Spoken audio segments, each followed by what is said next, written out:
Good afternoon, नमस्कार, नमस्ते। चलिए तो आज हम लोग सेल डिवीजन का दूसरा क्लास स्टार्ट कर रहे हैं।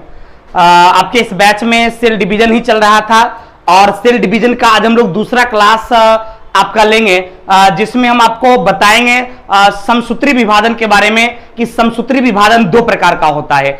उससे पहले हम आपको बता दिए थे सेल डिवीजन के बारे में, मार्कर कहाँ है भाई? चलिए उसमें हम बता दिए थे आपको कि कोशिका विभाजन जो होता है, ये सेल डिवीजन जो होता है ये होता है दो प्रकार का। एक मिनट चला, तो इसमें हम आपको कोशिका विभाजन के बारे में क्या बताए, चूंकि स्टॉप। हर हर महादेव। चलिए जय श्री राम। आप लोग बढ़िया से पढ़िए, बहुत बहुत धन्यवाद। एकदम ध्यान से पढ़ो भाई, चलो गौर करना। तो हम आपको कोशिका विभाजन में क्या है कि शब्द से बिल्कुल स्पष्ट है कि इसमें सेल को कई भागों में बांटा जाएगा। तो जब इसमें सेल को कई भागों में बांटा जाएगा तो इसलिए मुख्य रूप से पहले क्या किया कि कोशिका विभाजन को तीन भागों में बांटा गया है और ये तीनों का नाम हम आपको याद करवा चुके हैं और हम आपसे उम्मीद करते हैं कि कोशिका विभाजन के इस तीनों पार्ट्स के बारे में आपको याद होगा। फिर हम आपको रिवीजन करवा देते हैं क्या क्या बताए थे।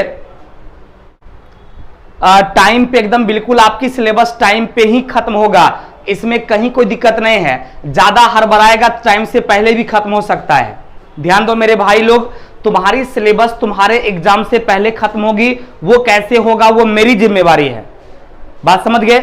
हम संडे को पढ़ाएं, सैटरडे को पढ़ाएं कि मंडे को पढ़ाएं, हम कब कब आपका क्लास लेंगे और किस शेड्यूल में आपकी कक्षाएं खत्म होगी वो सिर्फ मेरी जिम्मेवारी है। आपका काम है आराम से पढ़ना। यदि आप चाहते हैं कि कोर्स एकदम जल्दी खत्म हो जाए तो समझिए कोर्स तो खत्म हो जाएगा लेकिन तुमको कुछ बुझाएगा नहीं, क्योंकि बायोलॉजी थोड़ा सा समझने वाली चीज है, इरट्टा मारने वाला टिक लगाने वाला चीज नहीं है बाबू। तो इसीलिए हम चाहते हैं कि बायोलॉजी की दुनिया में आपकी प्रॉब्लम खत्म हो जाए। तो इसके लिए थोड़ा सा आपको मेहनत करना ही पड़ेगा, थोड़ा समय देना पड़ेगा। हाँ, यदि एग्जाम आ जाएगा तो शनिवार भी हम पढ़ा देंगे, रविवार भी पढ़ा देंगे, दो घंटा पढ़ा देंगे। इस सब बात सही है, इस सब बात चलेगा, लेकिन अब तुम ही कहेगा जब हड़बड़ा के खत्म कर दीजिए तो तुम्हारी कोर्स तो खत्म हो जाएगा लेकिन प्रॉब्लम नहीं। और हम ऐसा नहीं चाहते हैं कि तुम्हारा कोर्स खत्म हो जाए और प्रॉब्लम रख ले रह जाए। बात बुझा बाबू? तो इसलिए मेरे हिसाब से पढ़ो, एग्जाम का एकदम टेंशन मत लो, एग्जाम से पहले तुम्हारी पूरी सिलेबस खत्म हो जाएगी। क्लियर? चलिए ग्रुप डी तक हो जाएगा, एकदम हो जाएगा। सोचना ही नहीं है कि ग्रुप तक होगा कि नहीं होगा, एकदम तुम्हारा सिलेबस खत्म हो जाएगा। मंडे टू मंडे क्लास चलेगा, शनिवार को भी रविवार को भी। देखिए इसलिए हम क्वेश्चन डिस्कशन शनिवार और रविवार को रख दिए, तो उसमें क्वेश्चन डिस्कशन आपका हो रहा है। फिर आपका मंडे टू फ्राइडे क्लास होता है। जब देखेंगे एग्जाम आ गया तो शनिवार और रविवार भी आपकी क्लासेस हम लेंगे, इसमें कोई दिक्कत नहीं है, क्योंकि ये तो मेरी जिम्मेवारी है ना आपका क्लास कैसे खत्म करना है, कब खत्म करना है। इसलिए मेरे भाई एकदम टेंशन नहीं लेना है। क्लियर? चलिए बिल्कुल। तो चलिए हम जल्दी आप कमेंट करके ये बताइए कि पिछला क्लास में बताए थे सेल डिवीजन तीन प्रकार का होता है, नाम याद है? और जिनको भी नाम याद है वो जल्दी जल्दी पट पट कमेंट करेगा तीनों का नाम। इसमें हम आपको बताए थे असूत्री विभाजन, असूत्री विभाजन। दूसरा बताए थे समसूत्री विभाजन, समसूत्री विभाजन। और तीसरा क्या बताए थे? तीसरा बताए थे अर्धसूत्री विभाजन, क्योंकि इसमें विभाजन ही आपसे पूछा जाएगा, क्योंकि इस टॉपिक का नाम है, हाँ ये शंकर चौधरी, या आप सही बोल रहे हैं कि कुछ बच्चे इनमें से क्या है कि जब एनटीपीसी का फाउंडेशन बैच पढ़ा रहे थे बायोलॉजी, या ऑफलाइन चल रहा था या ऑनलाइन जो भी पढ़ रहे थे, तो वहां वो एक बार पढ़ चुका है, इसीलिए वो थोड़ा सा कह रहा है कि जल्दी रिवीजन करवाइए। लेकिन वो चेला नहीं हो सकता है, हम अपने हिसाब से ही पढ़ाएंगे, क्योंकि मेरे लिए सारे स्टूडेंट्स एक समान है। हमको पता है कि जो भी फिर से एडमिशन लिया है और वो पढ़ना चाहता है तो उसको हम अच्छे से ही पढ़ाएंगे, चाहे वो दोबारा पढ़े कि तिबारा पढ़े कि नहीं पढ़े, इससे कोई मतलब नहीं है। हम अपने हिसाब से ही पढ़ाएंगे जिससे कि जो पहली बार पढ़ रहा है उसको भी 100% फायदा हो। क्लियर? तो आप लोग जल्दी बताइएगा, ये तीनों नाम याद है ना? चलिए आपके कमेंट से ऐसा लग रहा है बिल्कुल याद है। चलिए तीनों क्लियर हो गया, असूत्री विभाजन, समसूत्री विभाजन और अर्धसूत्री विभाजन। अब फिर हम आपको क्या बताए थे कि असूत्री विभाजन का कोई टाइप नहीं होता है, लेकिन समसूत्री विभाजन में हम आपको बताए थे कि समसूत्री विभाजन 2 प्रकार का होता है। ये सारा चीज हम आपको बता चुके हैं, असूत्री विभाजन बता चुके हैं। अब आपको समसूत्री विभाजन भी समझा दिए हैं। इस समसूत्री विभाजन भी हम आपको बता दिए थे कि समसूत्री विभाजन में क्या होता है कि जैसे मान लिया जाए ये क्रोमोसोम है, तो ये 2 बराबर भागों में बट जाती है। तो जब ये 2 बराबर भागों में बांटेगी तो इस तरह से ये अलग हो जाता है और ये पार्ट्स भी इसका क्या हो जाता है, अलग, यानी ये अलग हो गया और ये भी अलग हो गया। तो इस विभाजन को आप क्या बोलेंगे, समसूत्री विभाजन, यानी जिसमें क्रोमोसोम जो है, जिसमें गुणसूत्र जो है समान रूप से 2 भागों में बट जाती है। क्लियर? जिसमें क्रोमोसोम समान रूप से 2 बराबर भागों में बट जाती है, उसी को हम लोग समसूत्री विभाजन बोलते हैं। और समसूत्री विभाजन जानते कितने प्रकार का होता है, 2 प्रकार का होता है। यानी समसूत्री विभाजन को भी कितने भागों में बांटा गया, 2 भागों में। तो आगे हम पहले आपको समझा देते हैं, याद करवा देते हैं, फिर हम आपको दिखा देंगे कि आपके स्लाइड में सब कुछ लिखा हुआ है। चलिए मेरे भाई, देखा जाए समसूत्री विभाजन।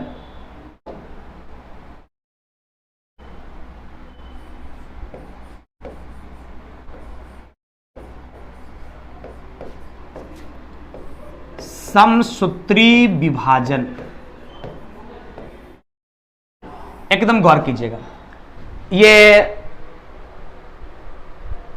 वाह वाह, चलिए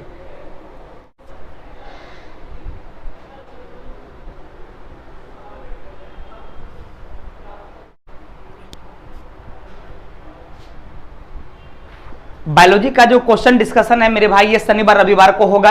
तो अगले शनिवार रविवार है, जब सेल डिवीजन जो आप पढ़े थे इससे पहले, और सेल पढ़े फिर सेल डिवीजन पढ़ रहे हैं, तो इसका क्वेश्चन डिस्कशन जब शनिवार रविवार को होगा तो आप लोग को नोटिफिकेशन दे दिया जाएगा। आप जो एसएससी जीडी में ग्रुप डी में जो भी एडमिशन लिए हैं उन लोगों को भी करवा देंगे, एकदम टेंशन नहीं लेना है। क्लियर? चलिए, तो अब देखो भाई क्या है कि समसूत्री विभाजन में क्या है कि इसको मुख्य रूप से 2 भागों में बांटा गया। तो समसूत्री विभाजन को जो 2 भागों में बांटा गया है, इसमें एक को कहा जाता है कैरियोकिनोसिस, कैरियोकिनोसिस, और दूसरे को कहा जाता है साइटोकिनोसिस। क्लियर? कितने भागों में बांटा गया? तो आपका समसूत्री विभाजन जो है, इन समसूत्री विभाजन को 2 भागों में बांटा गया। एक आपका कैरियोकिनेसिस हो गया और दूसरा आपका क्या हो गया, साइटोकिनेसिस हो गया। अब क्या हुआ मेरे भाई पता है, ये जो कैरियोकिनेसिस है इसको 5 भागों में बांटा गया। इसलिए थोड़ा इस पे टाइम दे रहे हैं कि तुमको प्रत्येक भाग का नाम याद रखना है, क्योंकि उससे आपके एग्जाम में सवाल पूछा जाता है। क्लियर? हाँ, ग्रुप डी टारगेट बैच के लिए भी जो है वो भी कर सकते, बिल्कुल कर सकते हैं, एकदम कर सकते हैं। साधु नहीं बने, आज सोमवारी था ना, चला आज देवों के देव महादेव की आज पूजा था, सोमवारी था, इसलिए थोड़ा सा गंगा स्नान करके आज पूजा किए हैं। तो वहीं पर एक पंडित जी थे, चंदन कर दिए, समझ गया ना। साधु नहीं हुए हैं, पर चुपचाप मारबो के। चलिए एकदम ध्यान देंगे। तो समसूत्री विभाजन वाल्टर फ्लेमिंग ने 1879 में ये सब खोज वो हम आपको समझा चुके हैं। यहां पर आप ये समझिए कि ये समसूत्री विभाजन को कितने भागों में बांटा गया, 2 भागों में पहले बांटा गया। कौन कौन सा? तो दोनों का नाम याद हो गया। एक को कैरियोकिनोसिस कहा जाता है और दूसरे को क्या कहा जाता है, साइटोकिनोसिस कहा जाता है। क्लियर हो गया? सबको नाम भी याद हो गया कि समसूत्री विभाजन को 2 भागों में बांटा गया। एक को कैरियोकिनोसिस और दूसरे को साइटोकिनोसिस कहा जाता है। अब क्या है कि आपका जो कैरियोकिनोसिस है इसको 5 भागों में बांटा गया। कितने भागों में? तो इसको 5 भागों में बांटा गया। In there are 5 types of karyokinesis, इसको 5 प्रकार में बांटा गया। अब क्या क्या होगा तो नाम देखिएगा ध्यान से, और साथ ही साथ आप लिखते जाइएगा, याद करते जाइएगा। एक को कहा जाता है इंटरफेज, एक हो गया इंटरफेज, दूसरे को कहा जाता है प्रोफेज। एक इंटरफेज हो गया, दूसरा प्रोफेज हो गया, तीसरा हो गया मेटाफेज, मेटाफेज, उसके बाद चौथा हो गया एनाफेज, और 5वां हो गया टेलोफेज। कितने भागों में बांटा गया? तो मेरे भाई ध्यान रखिएगा, आपका जो कैरियोकिनेसिस है, इस कैरियोकिनेसिस को 5 भागों में बांटा गया, कैरियोकिनेसिस को 5 भागों में डिवाइड किया गया। और जल्दी जल्दी लव यू टू एकदम आराम से आप लोग पढ़ते जाइए, याद करते जाइए, एकदम कभी चिंता नहीं करना कि एग्जाम कब होगा। एग्जाम से पहले एकदम सिलेबस आपका खत्म हम कर देंगे। शनिवार को भी पढ़ाना पड़ेगा तो पढ़ाएंगे, रविवार को भी पढ़ाना पड़ेगा तो पढ़ाएंगे, 2 बार पढ़ाना होगा तो पढ़ाएंगे, लेकिन आराम से तुमको याद करवाते हुए खत्म करेंगे। इसलिए जल्दी बोल कि कैरियोकिनेसिस को कितने भागों में बांटा गया। Thank you very much Lakshmi, Suraj, अच्छी बात है, संजू, वाह वाह, सिकंदर, सब अच्छी बात है। याद हो गया आप लोगों को कि कैरियोकिनेसिस को 5 भागों में बांटा गया। कहेंगे कौन कौन? Interphase, prophase, metaphase, anaphase, telophase. कितने भागों में? 5 भागों में। कौन कौन? Interphase, prophase, metaphase, anaphase, telophase. तो इस तरह से आपको कैरियोकिनेसिस जो है इसको 5 भागों में बांटा गया, और आपका साइटोकिनेसिस जो है इसको किसी भी प्रकार में बांटा नहीं गया है। अब हम लोग क्या करेंगे? पार्टिकुलर पढ़ेंगे। जैसे सबसे पहले इंटरफेज के बारे में पढ़ेंगे, फिर प्रोफेज के बारे में, फिर मेटाफेज के बारे में, फिर एनाफेज के बारे में, फिर टेलोफेज के बारे में। तो फिर सबके बारे में बारी बारी से हम लोग क्या करेंगे? स्टडी करेंगे। क्लियर हो गया? चलिए, तो अब देखिए यहां पर आपका कैरियोकिनेसिस जो है, इस कैरियोकिनेसिस को क्या किया गया? 5 भागों में बांटा गया, और पांचों तुमको याद हो गया। कौन कौन? इंटरफेज, प्रोफेज, मेटाफेज, एनाफेज और टेलोफेज। अब हम बताते हैं आपको इंटरफेज के बारे में, जिसको अंतरा अवस्था या विरामा अवस्था कहा जाता है। इंटरफेज को ध्यान रखिएगा मेरे भाई, इंटरफेज को ही हिंदी में क्या कहा जाता है? अंतरा अवस्था कहा जाता है, या उसको विरामा अवस्था कहा जाता है। तो अब सबसे पहले आप समझिए कि इंटरफेज है क्या। इसका हिंदी नाम कभी भी दिमाग में मत रखिएगा, क्योंकि एग्जाम में इंटरफेज, प्रोफेज, मेटाफेज इसी सबसे क्वेश्चन डायरेक्ट पूछता है, और वही वर्ड मीनिंग लिखा रहता है। हिंदी में भी लिखा रहेगा तो इंटरफेजे लिखा रहता है, मेटाफेजे लिखा रहता है, प्रोफेजे लिखा रहता है। समझ गए? तो इसलिए अब आपको समझना है कि समसूत्री विभाजन जो है उसको में 2 हो गया, कैरियोकिनेसिस और साइटोकिनेसिस। कैरियोकिनेसिस को 5 भागों में बांटा गया, interphase, prophase, metaphase, anaphase, telophase. अब देखिए इंटरफेज क्या है? यह एक अवस्था है। फेज मतलब अवस्था, स्टेट। तो इंटरफेज जो है यह समसूत्री विभाजन का वह अवस्था है जिसमें कोशिका का विभाजन नहीं होता है। यानी कोशिका विभाजन से पूर्व की अवस्था जो है, कोशिका विभाजन से पहले की अवस्था जो है, उसी को इंटरफेज के नाम से जाना जाता है। तो यह चीज आपको याद हो गया कि इंटरफेज क्या है? यह विभाजन के पूर्व की अवस्था है। क्लियर हो गया? आपको याद भी हो गया, समझ भी आप गए कि इंटरफेज क्या है? यह वैसा समसूत्री विभाजन है जो विभाजन से पूर्व की अवस्था है, विभाजन से पहले की घटना है। अब मन में आया होगा कि सर ये जब विभाजन की पूर्व की अवस्था है तो इसमें होता क्या है? तो इस इंटरफेज में 2 तरह का फेज होता है। एक को G1 फेज कहा जाता है और एक को G2 फेज कहा जाता है।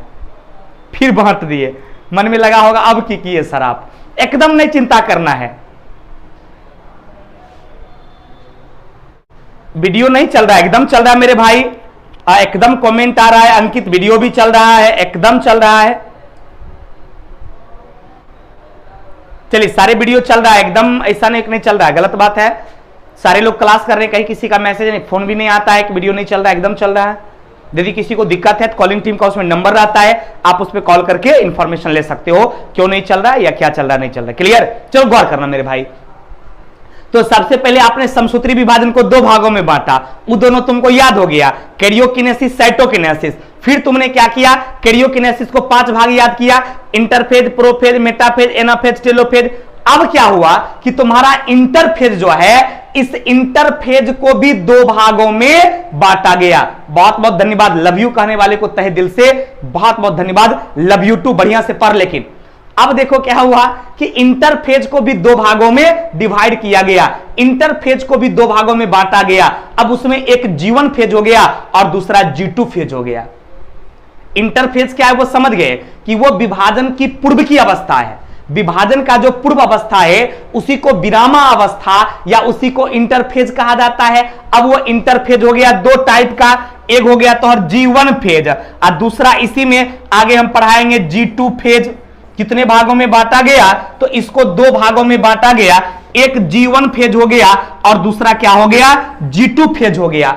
अब कहिएगा सर ये G1 फेज और G2 फेज में क्या होता है? तो ध्यान से सुनिएगा, आपका G1 फेज जो है इस अवस्था में आरएनए और प्रोटीन का निर्माण होता है, क्योंकि क्वेश्चन पूछा जाता है कि आरएनए और प्रोटीन का निर्माण किस फेज में होता है, तो डायरेक्ट आप आंसर बोलिएगा कि आरएनए और प्रोटीन का निर्माण जो है ये G1 फेज में होता है। आरएनए यानी राइबोन्यूक्लिक एसिड एवं प्रोटीन का निर्माण किस फेज में होता है? तो राइबोन्यूक्लिक एसिड और प्रोटीन का निर्माण G1 फेज में होता है। अब इसी G1 फेज में एक S फेज आता है जिसमें डीएनए का संश्लेषण होता है। आरएनए और प्रोटीन का निर्माण होता है और डीएनए का संश्लेषण होता है। जबकि आपका G2 फेज जो है इसमें ध्यान रखिएगा, इसमें डीएनए का निर्माण होता है। किसका निर्माण होता है? डीएनए का निर्माण होता है। एकदम गौर से देखना मेरे भाई, G1 फेज में प्रोटीन और आरएनए का निर्माण होता है। इंटरफेज को कितने भागों में बांटा गया? एकदम लाइव है, वाह।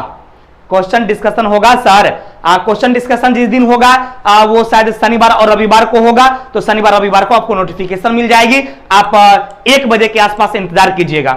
हालांकि इस शनिवार रविवार को आपकी क्लासेस नहीं हो पाएगी, एक्चुअली हम थोड़ा सा आउट ऑफ पटना रहेंगे, थोड़ा घर में एक हमारे गोतिया के दिया जिसको बोलते हैं, दादाजी एक्सपायर कर गए हैं, तो थोड़ा सा हमको जाना पड़ेगा।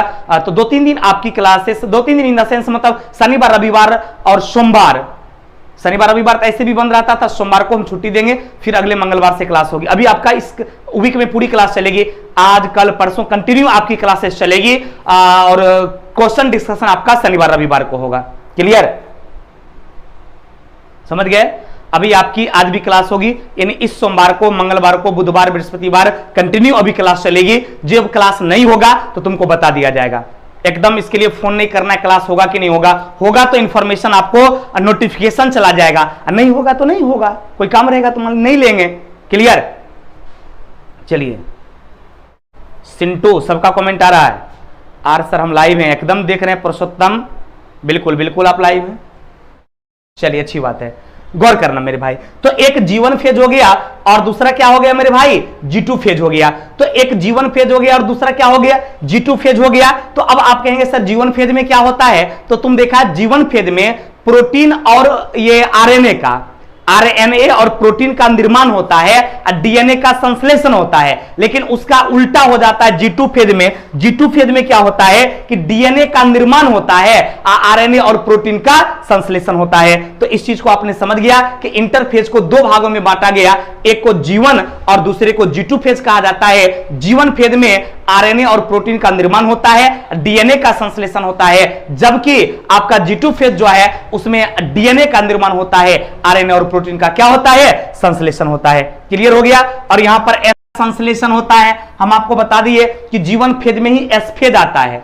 G1 फेज के अंदर एगो S फेज भी होता है जेकरा में डीएनए का संश्लेषण होगा, और G2 फेज में क्या होता है? इसमें डीएनए का संश्लेषण रुक जाता है, इसमें डीएनए का संश्लेषण नहीं होता है। संश्लेषण किसका होगा? तो आरएनए और प्रोटीन का। देखिए G1 फेज में क्या था? G1 की बात करते हैं। G1 फेज में आरएनए और प्रोटीन का निर्माण होता है और डीएनए का संश्लेषण होता है, लेकिन G2 फेज में क्या होता है? G2 फेज में आरएनए और प्रोटीन जो है उसका संश्लेषण होता है और डीएनए का क्या होता है? निर्माण होता है। इसमें संश्लेषण डीएनए का रुक जाता है, निर्माण किसमें होगा? तो G2 फेज में डीएनए का संश्लेषण होगा और ये डीएनए का निर्माण होगा, डीएनए का इसमें निर्माण होगा। G2 फेज में डीएनए का निर्माण होगा और संश्लेषण की बात करेगा तो आरएनए और प्रोटीन का संश्लेषण होगा। क्लियर? आप बहुत अच्छा पढ़ाते हैं, love you sir, love you too Purushottam, बहुत बहुत प्यार भरा नमस्कार भी तुमको है, और आराम से इसी तरह से क्लास करते रहो। यकीन मानो जिस दिन ये 2200 टॉपिक खत्म कर देंगे क्वेश्चन डिस्कशन के साथ, दुनिया की कोई ताकत पैदा नहीं ली है जो तो रिजल्ट रोक देगा। इसलिए मेरे भाई एकदम मन से पढ़ो, एकदम पढ़ो। हम सोमवारी नहीं किए हैं, चला सिर्फ आज शंकर भगवान की पूजा किए हैं। पूजा तो दिल से होती है, दिल से पूजा किए, थोड़ा मंदिर भी चल गए, गंगा स्नान भी किए, तुम लोग को भी करना चाहिए, लेकिन पढ़ो बढ़िया से। क्लियर? चलिए, तो हम बात आपसे कर रहे थे G1 G2 फेज का, ये क्लियर हो गया। तो आपने इंटर फेज में क्या देखा, फिर एक बार हम सुना देते हैं कि इंटर फेज में तुमने दो चीज देखा, एक G1 और एक G2। G1 फेज में क्या हुआ, आरएनए और प्रोटीन का निर्माण हुआ, डीएनए का संश्लेषण हुआ। G2 फेज में क्या हुआ, डीएनए का निर्माण हुआ, आरएनए और प्रोटीन का संश्लेषण हो गया। लव यू टू, बढ़िया से पढ़। चलो अब देखिए, दूसरा फेज आपका प्रोफेज है। जैसे कि हम 5 नाम तुमको बताए थे, याद होगा। पहला इंटरफेज बताए, दूसरा प्रोफेज, मेटाफेज, एनाफेज और टेलोफेज। तो इंटरफेज को भी 2 भागों में बांटे थे, G1 फेज और G2 फेज। उसी G1 फेज में एगो एसोफेज आ गया। यदि नहीं घबराइएगा तो एकदम याद हो जाएगा, बिल्कुल एकदम याद होना है। यदि आप नहीं घबराते हैं कि जल्दी सिलेबस खत्म हो तो, और क्लास में ये लगे आपको कि हम मोबाइल में नहीं बल्कि क्लासरूम में पढ़ रहे हैं, सर मेरे सामने, चूंकि हमें तो ये फीलिंग आती है कि तुम सब जितना देख रहा है ना वो तुम हमारे सामने है। हमारी फेस एक्सप्रेशन, हमारी बॉडी एक्सप्रेशन, हमारी पढ़ाने के स्टाइल देखकर कोई ये नहीं कह सकता कि ये लाइव में है। लगता है कि सामने हम लोग हैं, हम तुम्हारा चेहरा देख रहे हैं, तुम मेरा चेहरा देख रहा है, हम तोरा बुझा रहे हैं, तुम हमसे बूझ रहा है, क्योंकि ये लंबा एक्सपीरियंस है। 2012 से इस पाटलिपुत्रा की धरती पर हम तुम लोगों की सेवा दे रहे हैं।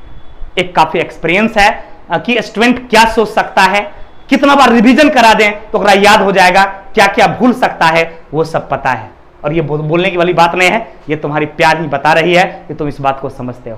क्लियर? चलिए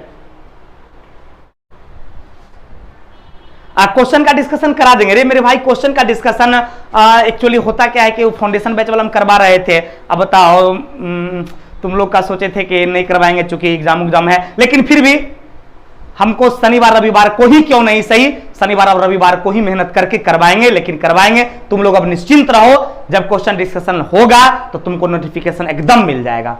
जिस दिन क्वेश्चन डिस्कशन रखेंगे शनिवार और रविवार को तुमको मिलेगा। तुम सभी लोग क्वेश्चन डिस्कशन भी टॉपिक वाइज करते जाओगे।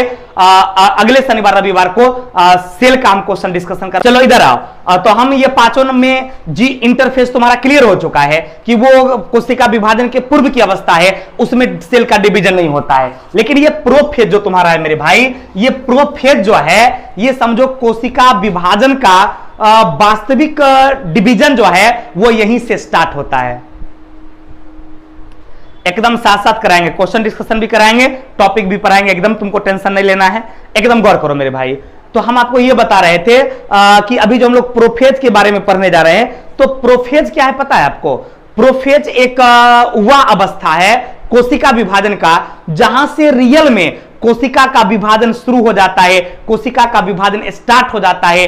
उस अवस्था को हम लोग प्रोफेज के नाम से जानते हैं। यानी वह अवस्था जहां से कोशिका विभाजन शुरू हो जाती है, जहां से कोशिका विभाजन स्टार्ट हो जाता है, उसी को हम लोग प्रोफेज के नाम से जानते हैं। और इसमें होता क्या है कि क्रोमेटिन की जाल जो है वो छोटा हो जाता है, कुंडलित हो जाता है। आपको प्रोफेज की स्थिति में क्या होगा कि क्रोमेटिन की जाल जो है ये छोटा होकर कुंडलित हो जाता है, और ये क्या होता है, क्रोमोजोम होकर क्रोमोजोम यानी गुणसूत्र बनाता है, और क्रोमोजोम फिर 2 अर्धभागों में डिवाइड हो जाती है। इन 2 भागों में, इस फिगर में तुमको नहीं दिख रहा होगा, हम फिगर थोड़ा भरबली बनाते हैं, तुमको दिखेगा। इसमें देखो हुआ क्या है कि छोटा होकर ये इस टाइप से 2 भागों में बट जाती है। नहीं, इस तरह से ये अलग हो जाता है और ये अलग हो जाता है। यानी समझो कोशिका झिल्ली जो इसकी है, ये कोशिका झिल्ली उसकी गायब हो जाती है, इसका केंद्रिका जो है वो गायब हो जाती है, और ये 2 भागों में क्या होती है, बट जाती है। इस अवस्था को हम लोग प्रोफेज कहते हैं। और प्रोफेज है क्या? तो ये सेल डिवीजन का वास्तविक विभाजन यहीं से स्टार्ट होता है। वास्तविक स्टेज ये है जहां से कोशिका का विभाजन क्या हो जाता है, शुरू होता है, जहां से कोशिका का विभाजन होता है। इसमें क्या होता है कि क्रोमेटिन की जाल किससे बनता है? क्रोमोजोम का ही क्रोमेटिन की जाल है। तो इसमें क्रोमेटिन की जाल छोटे और मोटे होकर कुंडलित हो जाता है, इकट्ठा हो जाता है, और उसी से गुणसूत्र का निर्माण होता है। और वही आगे चलकर अर्ध भागों में बंट जाता है, दो भागों में बंट जाता है और दोनों अलग अलग क्या करता है, सेल डेवलपमेंट का काम करता है। तो ये आपका प्रोफेज हो गया। ये सारी बात लिखी हुई हम आपको दिखा देते हैं कि कोशिका के वास्तविक विभाजन की स्थिति जो है, कोशिका के वास्तविक विभाजन की जो स्थिति है, इसी को कहा जाता है प्रोफेज। इसकी शुरुआत प्रोफेज से होती है। यानी क्लियर हो गया। चलिए, हमसे पढ़कर लगता है सपना पूरा हो जाएगा पुरुषोत्तम। चलिए, बहुत धन्यवाद।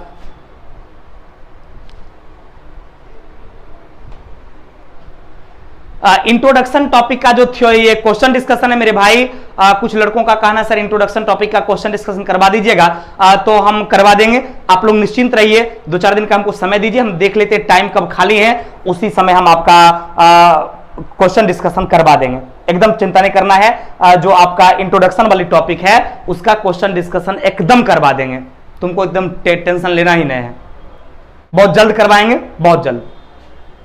चलिए, तो ये क्लियर हो गया कि वास्तविक विभाजन जो है कोशिका का वो प्रोफेज से स्टार्ट होता है। इसमें क्रोमेटिन की जाल जो है वो छोटे एवं मोटे होकर कुंडलित हो जाती है, इकट्ठा हो जाती है और किसका निर्माण करती है, तो गुणसूत्र का निर्माण करती है, क्रोमोसोम का निर्माण करती है। इसके बाद वो क्रोमोसोम 2 अर्ध भागों में बंट जाता है। यानी ये पहले इकट्ठा होता है, फिर 2 आधा भागों में क्या हो जाता है, ये बंट जाता है। एगो ऊपर चल जाता है और एगो नीचे चला जाता है। तो ये स्थिति आपका किसका हो गया, प्रोफेज का हो गया।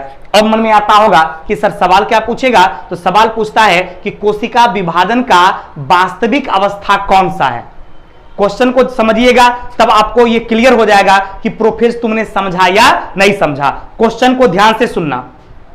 क्वेश्चन एग्जाम में पूछा जाता है कि कोशिका विभाजन का वास्तविक अवस्था कौन सा है, तो आप आंसर क्या दोगे, कोशिका विभाजन का जो वास्तविक अवस्था है वो आपका प्रोफेज है। कोशिका विभाजन का वास्तविक अवस्था क्या है, प्रोफेज है। दूसरा क्वेश्चन पूछता है कि प्रोफेज में क्रोमेटिन की जाल क्या होता है, तो छोटा और मोटे होकर क्रोमोसोम का निर्माण करता है। इसमें क्रोमोसोम कितने भागों में बढ़ती है, तो 2 भागों में बढ़ती है। फिर क्वेश्चन बोलेगा कि कोशिका विभाजन का वह कौन सा अवस्था है जिसमें कोशिका झिल्ली और केंद्रिका गायब हो जाता है, तो आंसर क्या होगा, प्रोफेज। याद रखना, इसके अंतर्गत जो है केंद्रक झिल्ली जो है और केंद्रिका जो है ये गायब हो जाता है। ये आपका प्रोफेज जो है वह अवस्था है, वह स्टेट है जिसमें केंद्रक झिल्ली और केंद्रिका जो है ये दोनों गायब हो जाता है। वह अवस्था है जिसमें केंद्रक झिल्ली और केंद्रिका, इसमें 2 चीज गायब हुआ। याद रखना मेरे भाई, क्योंकि एग्जाम में क्वेश्चन पूछा जाएगा कि कोशिका विभाजन की वह कौन सी अवस्था है जिसमें केंद्रक झिल्ली और केंद्रिका गायब हो जाती है, तो आंसर क्या होगा, प्रोफेज, जिसमें केंद्रक झिल्ली और केंद्रिका दोनों क्या हो जाती है, गायब हो जाती है। क्लियर। किस अवस्था में को वास्तविक विभाजन की अवस्था बोलेंगे, तो प्रोफेज को वास्तविक विभाजन की अवस्था कहा जाता है। कोई कंफ्यूजन, याद हो गया, छोटा और मोटा हो जाता प्रोफेज। चलिए, थैंक यू वेरी मच। आप सभी लोगों को इंटरफेज और प्रोफेज ये दोनों समझ में आ गया। इंटरफेज और प्रोफेज दोनों का क्लियर हो गया। अब हम आपको बताते हैं, हम बोलते हैं तो आप शॉर्ट नोट्स बना लेते हैं। प्रमोद, वाह। चलिए देखो मेरे भाई, अब आपका क्या है, अगला आपका मेटाफेज है। अब कहेंगे सर ये मेटाफेज यानी मध्य अवस्था क्या है, तो आराम से देखिएगा। अभी तक आपने 2 फेज के बारे में पढ़ा, इंटरफेज के बारे में और प्रोफेज के बारे में। इंटरफेज को भी 2 भागों में बांट दिए थे, G1 फेज और G2 फेज, ये क्लियर हो गया।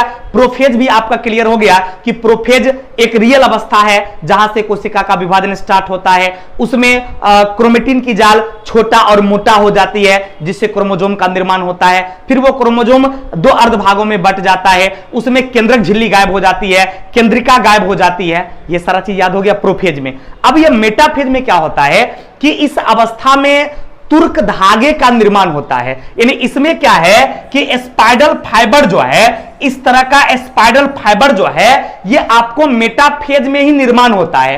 क्योंकि एग्जाम में सवाल यह पूछा जाता है कि कोशिका विभाजन की वह कौन सी अवस्था है जिसमें क्रोमेटिन धागा या तुर्क धागा या स्पाइडल फाइबर का निर्माण होता है, तो याद रखिएगा स्पाइडल फाइबर का निर्माण मेटाफेज में होता है, मध्य अवस्था में होता है।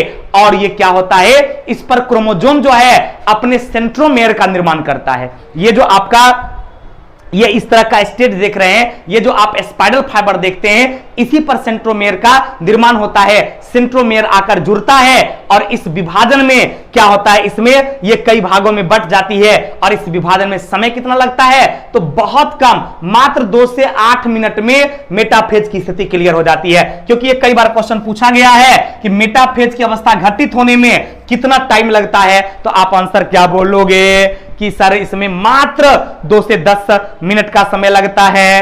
क्लियर हो गया।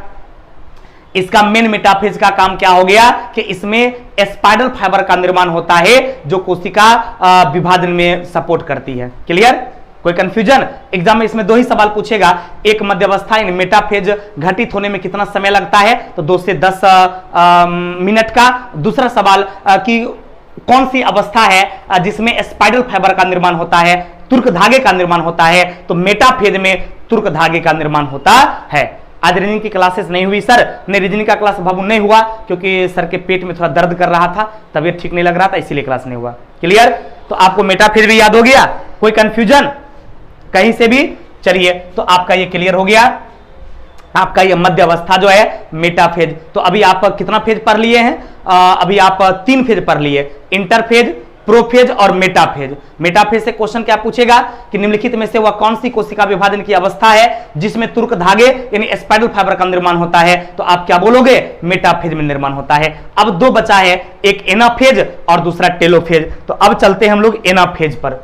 ध्यान दीजिएगा, एनाफेज जो है यह अवस्था सबसे छोटा अवस्था है, मात्र 2 से 3 मिनट में यह अवस्था क्लियर हो जाता है। यानी एनाफेज की अवस्था जो है यह कोशिका विभाजन का सबसे छोटा अवस्था। समझिए, कई बार क्वेश्चन पूछा गया है, एकदम ये वेरी वेरी इंपॉर्टेंट क्वेश्चन है। तुम जब क्वेश्चन डिस्कशन करेगा वहां देखेगा इस टाइप का एकदम क्वेश्चन है। निशा सर मैं भी बनाती हूं नोट बायोलॉजी और फिजिक्स का। चलिए, बहुत अच्छी बात है, एकदम नोट बनाना चाहिए, एकदम बनाओ, बहुत अच्छी बात है, बनाना ही चाहिए नोट्स। ध्यान दो मेरे भाई, तो हम आपको यह बता रहे हैं कि एनाफेज से क्वेश्चन पूछता है कि सबसे छोटी अवस्था, याद रखना, सबसे छोटा अवस्था जिसमें काफी कम टाइम लगता है वो कौन है, तो याद रखना वो एनाफेज है। मात्र 2 से 3 मिनट में ये समाप्त हो जाता है। मैंने कई बार एग्जाम में यह पूछा गया सवाल है कि बताइए निम्नलिखित में से कोशिका विभाजन की वह कौन सी अवस्था है जिसमें काफी कम समय लगता है, काफी कम टाइम लगता है, मात्र 2 से 3 मिनट में ये कोशिका विभाजन क्लियर हो जाता है। तो आंसर क्या होगा? आपका एनाफेज होगा, जिसमें बहुत ही कम सवाल लगता है।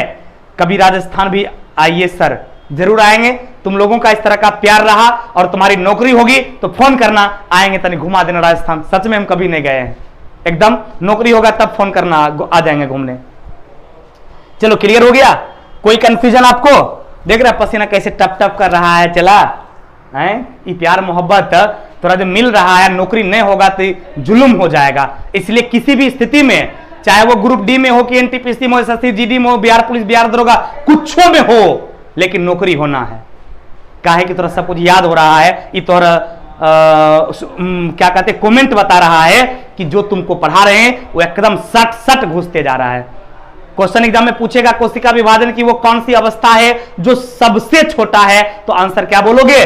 सबसे छोटा है। तो आंसर फेज कितना समय लगता है? मात्र 2 से 3 मिनट में ये पूरा काम क्रिया प्रक्रिया हो जाता है। इस अवस्था में सेंट्रोमेयर जो है, इससे पहले आपका मेटाफेज जो था उसमें सेंट्रोमेयर का निर्माण होता था, लेकिन इसमें सेंट्रोमेयर क्या होता है? 2 भागों में विभाजित हो जाती है और सेंट्रोमेयर 2 भागों में विभाजित हो जाता है और प्रत्येक गुणसूत्र में दोनों क्रोमेटिड सेंट्रोसोम में विभाजित के कारण अलग अलग हो जाता है। गुणसूत्र अब 2 ध्रुवों की ओर चला जाता है। यानी एनाफेज में क्या होता है कि समझो इस तरह का, एगो चल गया आपका नॉर्थ पोल की तरफ, एगो चला आया साउथ पोल की तरफ। इस तरह से वो दोनों ध्रुवों की ओर चल जाता है। किसमें? एनाफेज में सेंट्रोमेयर दो भागों में विभाजित हो जाती है और एक सेल मातृ कोशिका से दो पुत्री कोशिका का निर्माण हो जाता है। सबसे छोटा अवस्था कौन है? तो एनाफेज है। मात्र 2 से 3 मिनट में सब घटना हो जाता है। क्लियर? चलिए, और लास्ट आपका कौन है? टेलोफेज। याद रखिएगा, टेलोफेज जो होता है ये प्रोफेज का उल्टा अवस्था है। इसमें केंद्रक और केंद्रिका जो है, इसमें केंद्रक और केंद्रक जाल जो है, केंद्रिका जो है, ये सब स्पष्ट रूप से दिखने लगती है, जबकि वहां पर प्रोफेज में क्या बताए थे कि प्रोफेज में गायब हो जाती है। एकदम गौर करना, प्रोफेज में बताए थे कि प्रोफेज स्टेट में क्या होता है कि केंद्रिका और केंद्रक झिल्ली जो है गायब हो जाता है। यहां गायब नहीं हुआ, ये टेलोफेज में क्या हुआ? केंद्रक और ये केंद्रिका स्पष्ट रूप से दिखने लगती है। इसमें क्रोमोसोम पतला हो जाता है और क्रोमोसोम पतला होकर एक प्रकार का केंद्रक का निर्माण करता है। अब ये केंद्रक 2 भागों में बंट जाती है और 2 भागों में बंटकर 2 अलग अलग सेल का निर्माण करती है। जैसा कि तुम यहां पर देख रहा होगा, ये स्टेट आपका टेलोफेज का है, जिसमें एक कोशिका इधर हो गया और एक कोशिका इधर हो गया, यानी दोनों तरफ अलग अलग जो है कोशिका का निर्माण हुआ है। कौन फेज में? टेलोफेज में। तो सबसे अंतिम अवस्था कौन है? टेलोफेज, जिसमें क्रोमोसोम पतला होकर स्पष्टतया 2 भागों में बंट जाती है, एगो इधर एगो उधर। और प्रोफेज में किसका निर्माण होता है? तो इसमें अलग अलग केंद्रक का और अलग अलग केंद्रक झिल्ली का निर्माण होता है। किस अवस्था में? टेलोफेज में। एनाफेज में क्या था कि सेंट्रोमेयर 2 भागों में बटा था। प्रोफेज में, मेटाफेज में क्या था कि मेटाफेज में आपको क्या कहते हैं, ये मेटाफेज में क्या हुआ था कि सेल प्लेट का उसमें निर्माण हुआ था। प्रोफेज में क्या हुआ था? वो वास्तविक रूप से सेल डिवीजन का कार्य स्टार्ट हुआ था। तो ये 5 गो अवस्था बताए थे, ये पांचों का पांचों तरह क्लियर हो गया। एक चैप्टर थोड़ा सा टफ है, इसलिए एक बार और ये वीडियो घर पे जाकर जरूर देख लेना। अब एक बार तुम जाके किताब पढ़ लो, क्योंकि ये सेल डिवीजन थोड़ा सा टफ है, नाम थोड़ा टफ टफ लग रहा है, इसलिए हम कई बार थोड़ा टाइम दिए। हम चाहते सेल डिवीजन मात्र 2 पेज का छोटा सा ही टॉपिक है, 2 क्लास में खत्म हो जाता, लेकिन आज दूसरा क्लास था, आज भी खत्म नहीं हो पाया, कल भी नहीं होगा, हमको लगता है परसों तक चलेगा। इसलिए मेरे भाई मेरे दोस्त, ये कभी दिमाग में मत रखना जल्दी कोर्स खत्म करना है, दिमाग में ये रखना है कि बायोलॉजी की प्रॉब्लम खत्म कर लेना है। इसलिए आराम से पढ़ो, एकदम टेंशन मत लो। तो ये 5 क्लियर हो गया। अब घर पे जाके बुक एक बार पढ़ लीजिएगा और फिर से आप लोग एक बार वीडियो जरूर देखिएगा, तब जाकर 100% क्लियर हो जाएगा। तो ये हो गया। अब हम बात करते हैं साइटोकिनेसिस का। याद रखिएगा, साइटोकिनेसिस प्रोसेस जो होता है ये समसूत्री विभाजन का दूसरा प्रोसेस है। समसूत्री विभाजन को 2 भाग में बांटे थे ना, एगो कैरियोकिनेसिस और एगो साइटोकिनेसिस। तो कैरियोकिनेसिस तो क्लियर हो गया कि कैरियोकिनेसिस को 5 भाग में बांटे, interphase, prophase, metaphase, anaphase, telophase, सब क्लियर है। अब यहां पर क्या है कि आपका साइटोकिनेसिस है। इसमें पता क्या हो जाता है, इसमें केंद्रक का के विभाजन के बाद क्या हो जाता है, वो संकुचित हो जाता है, वो संकीर्ण हो जाता है। इसके बाद कोशिका विभाजन होता है और इसमें भी एक मातृ कोशिका विभाजित हो जाती है और एक मातृ कोशिका विभाजित होकर किसका निर्माण करता है? तो इसमें 2 पुत्री कोशिका का निर्माण करता है। लेकिन इसमें कैसे विभाजन हो रहा है? संकुचन के माध्यम से एक मातृ कोशिका विभाजित होती है और एक मातृ कोशिका विभाजित होकर 2 पुत्री कोशिका का निर्माण करती है। कितनी पुत्री कोशिका? 2 पुत्री कोशिका का निर्माण करती है। इसको हम लोग साइटोकिनेसिस कहते हैं। साइटोकिनेसिस से सेल प्लेट का निर्माण होता है। याद रखिएगा, कई बार ये क्वेश्चन पूछा गया है, वेरी वेरी इंपॉर्टेंट क्वेश्चन है। एग्जाम में सवाल पूछेगा कि साइटोकिनेसिस से किसका निर्माण होता है? तो साइटोकिनेसिस से सेल प्लेट का निर्माण होता है, तभी जाकर आपका घाव आसानी से भर पाता है। तो सेल प्लेट नहीं बनेगा तो घाव भरेगा? एकदम नहीं भरेगा। अब एक सर समसूत्री विभाजन का महत्व क्या है? तो याद रखिएगा, किसी जीवों के बॉडी का जो ग्रोथ होता है, इसमें समसूत्री विभाजन का अहम योगदान है, क्योंकि हम बताए थे किसी भी जीव जंतु में समसूत्री विभाजन होता है। और कई बार एग्जाम में पूछा गया सवाल है कि समसूत्री विभाजन किसमें होता है? तो याद रखिएगा, किसी भी जीव जंतु में प्रायः समसूत्री विभाजन ही होता है। और यह समसूत्री विभाजन से क्या होता है कि बॉडी का विकास होता है, बॉडी का ग्रोथ होता है, और कहीं चोट लग गया, कहीं कट गया, कहीं घाव हो गया, गड्ढा हो गया, उसको भरने में भी यह समसूत्री विभाजन क्या करता है? सपोर्ट करता है। यह था समसूत्री विभाजन का वर्क। काम क्या है, महत्व क्या है, कितने प्रकार का होता है, सारी चीज पढ़ लिए। अब हम आज आपकी सेवा समाप्त करेंगे।